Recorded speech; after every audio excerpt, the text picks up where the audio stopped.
Знаеш ли, че лидер на Ку Клукс Клан веднъж беше интервюиран от чернокож ютубър?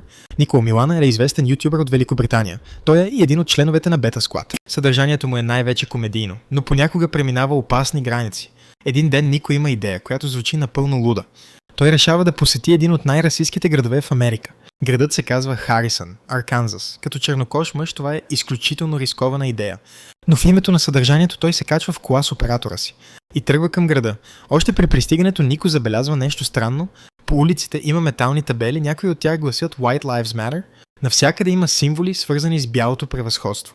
Посланието е ясно, но Нико не се отказва. Той започва да говори с местните хора. На улицата среща мъж, за когото се твърди, че е член на Ку Клукс Клан. След разговор с него, Нико успява да получи телефонния номер на лидера. Следва най-опасната част. Нико му се обажда. Представя се за журналист от BBC. Иска официално интервю. Изненадващо мъжът се съгласява. Нико отива в къщата на лидера. Интервюто започва напълно сериозно. Лидерът мисли, че това е истинско медийно интервю, но Нико бавно започва да го превръща в комедия.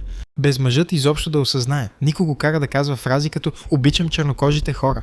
Лидерът ги повтаря напълно сериозно. Когато идва момента да си тръгне, Нико спира да се преструва.